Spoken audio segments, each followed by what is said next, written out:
guys, you have no idea how special this little tiny fish is. Hang on.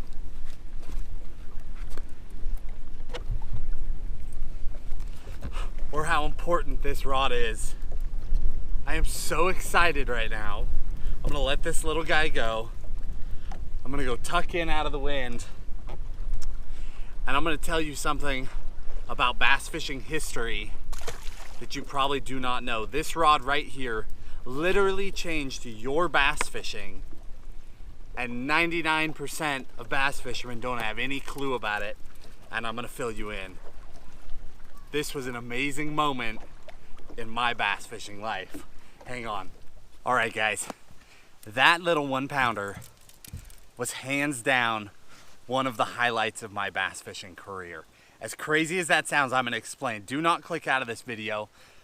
You're about to get a quick history lesson, a look at an absolute amazing piece of equipment. If you guys have ever flipped, pitched, punched, dipped a bait into cover to try and catch a bass, you have been impacted by this rod right here. Literally this one. You may or may not know the name Dee Thomas. On the West Coast, Dee is a legend, but really he is a legend everywhere. Dee is the godfather of flippin'. He developed a concept, created the first flippin' sticks, literally designed that entire genre in bass fishing. If you are a cover fisherman, he impacted your world. It's bass fishing history. This dipping stick, this gigantic rod, came before the modern flipping stick, and this one literally belonged to Dee Thomas. It is such an honor to have it, to fish with it. I acquired this. A good friend of mine has owned it for a long time, and he let me purchase it from him. It is absolute bass fishing history. This no-reel giant pole was the beginning of flipping. I was scared to death, excited, honored to try and catch a fish with it. I was so freaked out. This thing is right around 50 years old. I was so scared that when I swung on a fish, I was gonna shatter it. But I was hoping, obviously, that I would not. I am never going to catch another fish on it, but I had to do it one time. I had to catch a fish on literally one of the poles that changed the world, that changed everything about how we fish every day. You know, we use all this modern equipment now, but that's not where I got started. And we have that modern equipment because of this. And to pick this thing up and to get a bite on it and to catch a fish on it is insane. So the concept of dipping, I really didn't even do it right because I'm scared to death to hurt this thing. But the concept is like pole vaulting. So you've got your bait, your weight, typically a jig, but for the sake of just getting that one bite and being done, I put a modern Texas rig on there. The concept is the line is tied inside the butt of the rod.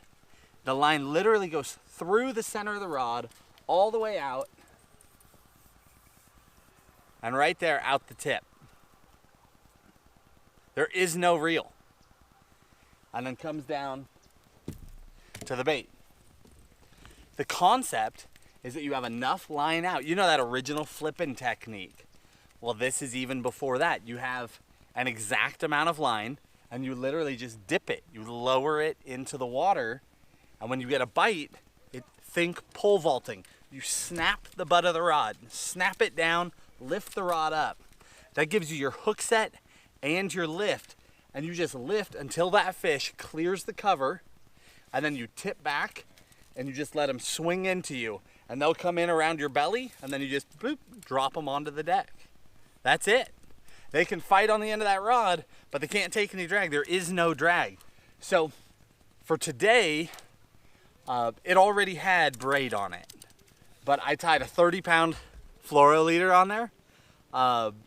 so that I wouldn't get broken off, and hopefully I could still just get that one bite.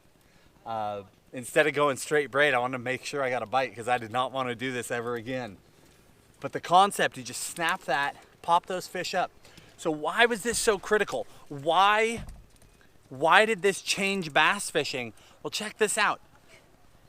There has been an 8-foot rod rule in almost every tournament you've fished your entire life, right? All the big tournaments. Now they just lifted it, but what was that rule about? Do you even know? This rod. Dee Thomas was such a hammer. He was whooping people so bad in tournaments with these giant long dipping sticks. He was reaching behind the Tullies, behind the cover, lowering in and snapping the fish up out of that cover. He was so deadly. It was like when the A-rig happened.